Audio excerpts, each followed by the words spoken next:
Hello YouTube, my name's Gary Shields for Gary Shields Photography.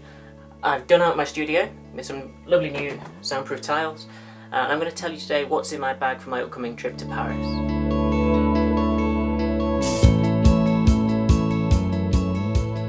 Okay, so I'm going to start off with the backpack itself. This is the Lowepro Fastpack BP 150 AW2.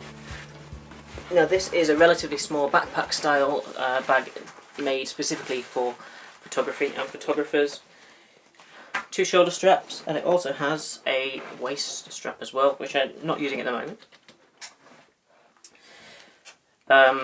Attached to the left hand side I have my GoPro Hero 5 Black, and this is attached using this ingenious little clip I got from Amazon for about £5.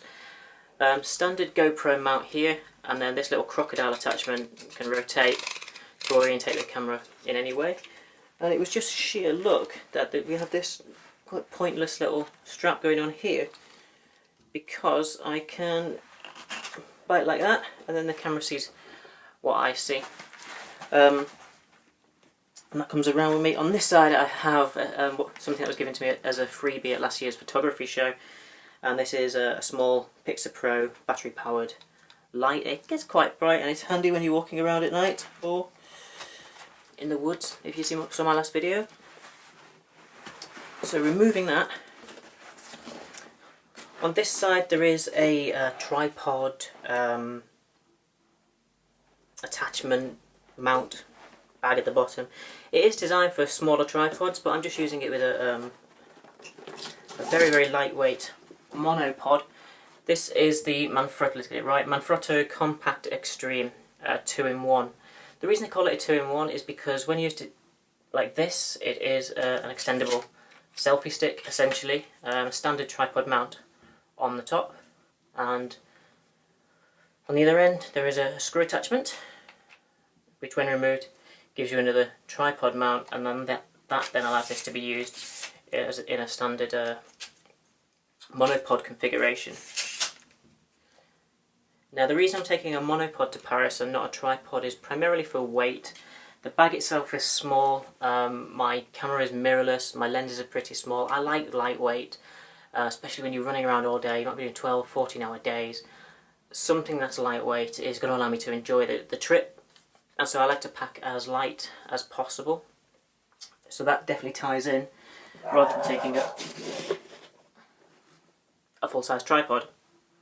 Now inside the top compartment of the bag I've got a few things, but one of them is a GorillaPod SLR zoom. I'm sure you've all seen these before, I'm not going to go into detail. Again, I'm not taking a tripod, I'm taking a risk that the monopod and this thing will cover me. The monopod I'll be using where I can't use a tripod, so that's locations like the top of the Arc de Triomphe and the Notre Dame Cathedral. And then at night, when doing the long exposures, I tend to do them from low down anyway. I'm hoping that will get me by. I'm not going to be expecting to be doing very long exposures. This thing's just far too unstable, but I'm hoping I will get away with it for 8, 10, 20 seconds if the weather's good. If the worst happens, I'll have to buy a tripod in Paris, but that will go in the bag for now. I also have the PIXaPRO Hybrid 360. Now this is somewhere between a flash gun and a studio light essentially.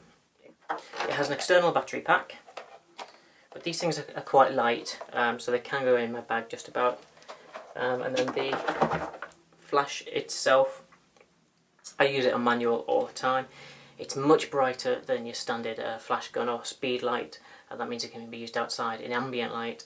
The problem I have is that I can't use high-speed sync with this on my Fuji. I know there are ways to do it by stacking different adapters onto the camera.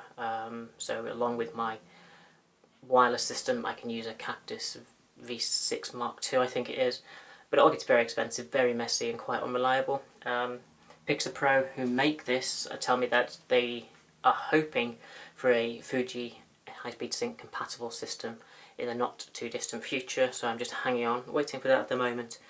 So that goes in the bag for things like portraits, outdoor portraits. At any time where I might just need some fill, I could probably get away with taking a smaller light, but I really like this one. It's really powerful. The battery lasts forever. The recharge time is fantastic, and so we'll see what we get with this. Now that's it for the top compartment of my bag. Next up we have this little pouch here. Now in here, okay, this is the microphone adapter for my GoPro, which gave me all the trouble during my last video. If you watch that, I used this with my GoPro and the Rode smartLav Plus mic, and also the Rode adapter as well. This thing only works with smartphones ordinarily due to its 4-ring TRS adapter, whereas this adapts it for use with most other things such as cameras. So that goes into the finally into the GoPro, and I just wear this as I'm walking around with this plugged into the GoPro, and that gives me the sound. Also in the pouch here I have spare batteries, so there's a spare GoPro battery and some spare camera batteries for my Fuji X-T2. So in the next compartment I keep my camera and my lenses. Now I'm actually filming using the Fujifilm X-T2 at the moment, so I'm going to cut away to some footage I shot earlier and I'll come back and finish off this. So the camera that I'll be using on my trips, and the camera I use generally, is the Fuji X-T2. Apologies for the microphone cable, by the way. I was filming using this, I'm now filming this on my phone. As you can see, this is really, really small for a prosumer stroke professional level camera. It is really light, really small, much smaller than a DSLR. This is one of the bigger lenses for it as well. This is the kit 18-55. I had thought about buying the 16-50, but that's £600 or £700, and it is just not £600 or £700 better than this lens. So this stays for now, and we'll see how it goes. This isn't a review channel. I'm not going to go into detail about the features and specs of this camera. Needless to say, I'm really, really pleased with the images and the video it gives. I love the control system, the fact that it has these analog dials on the top, so you've got your shutter speed, your ISO, and your aperturing on the camera. I really love that I can see that at a glance and change it. It's got the flippy tilty screen, not fully articulated, but you know, it will do. And yeah, it's mainly a size thing. This is very light in the bag, easy to whip out, and it's also really, really discreet when you put a smaller lens on it, like the 23mm f2. It looks almost like a bridge camera or a point and shoot, and I personally find that people aren't as intimidated when you're doing street photography or you're out and about just taking pictures. And as I say, the lens itself is the 18-55 kit, f2.8 at 18mm to f4 at 55, and it's fantastic. It's probably one of the best kit lenses I've ever owned, and probably one that the best that you can buy. It is so solid, it's good weight, great construction, and the pictures out of it are fantastic. It covers that walk around 24 to 70 range that most photographers use as that utility range when they're not quite sure maybe which focal length they want to be using, and this will probably be the one that stays on my camera as I'm walking around, either this or the 23mm f2. So that's my camera, that's my strap, and back to the main footage. But a camera's no good without lenses. The reason this is called a Fastpack is because when you're wearing it, you can take off one arm, swing the bag around, and then you have access to the bottom compartment without fully removing the bag, and that just lifts up into there, and you're in to get your camera, your lenses out. And so, here in the bottom is where I keep the rest of the lenses I'll be taking with me.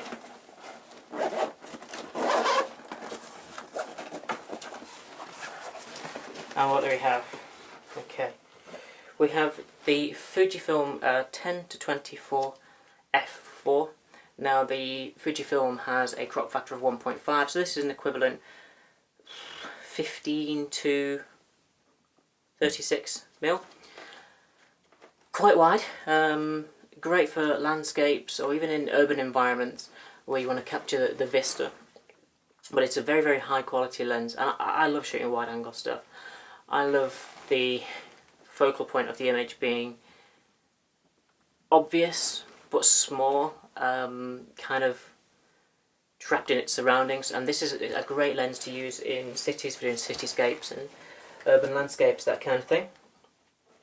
I also have the, which one's this? This one is the 23mm f2. This is a great walk around lens. At f2 you're going to get a lovely shallow depth of field. 23mm is equivalent to 35-ish.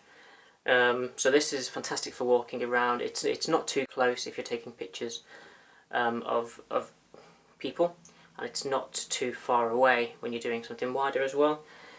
So that's a nice one. This is the 35mm f1.4. Probably my least favourite of the Fuji lenses that I own because the focusing on it is horrible. But you have to have an equivalent 50mm in your bag. And at f1.4 this thing is fantastic. All of these lenses give fantastic quality, but just the speed of focusing on this one is a real pain. It's actually the reason I bought the 23mm f2. Being 35mm, it gives you that 50mm equivalent, as I say, and that's great for portraits, headshots, and just getting a slightly closer in on the subject. They say it's the focal length that's closest to the human eye. I don't know about that, but it certainly gives a nice effect when you can get it to focus. And finally, just a cheap remote trigger. I think this one was about £10, and it's actually Canon compatible, but it works just as well with my Fuji. It's got a couple of features on here, like an intervalometer and a timer, but primarily it's a remote trigger for those long exposures. And that's it for episode 1 of what's in my bag. When I go on future trips, if you've seen my previous videos, you'll know that I'm going to Iceland in a few months' time. I'll be taking slightly different equipment with me, depending on where I'm going and what I think I'll be shooting. So keep watching, please, please, please subscribe. It takes a lot longer than I thought to actually make and edit these videos. I hope you're enjoying them. Please leave me a comment. I know I need to be more natural in front of the camera and slightly more charismatic. Well, hopefully I'm going to get there, but I'm only going to be able to do that if you guys keep watching. So once again, thanks for watching, please subscribe, and I'll see you next time.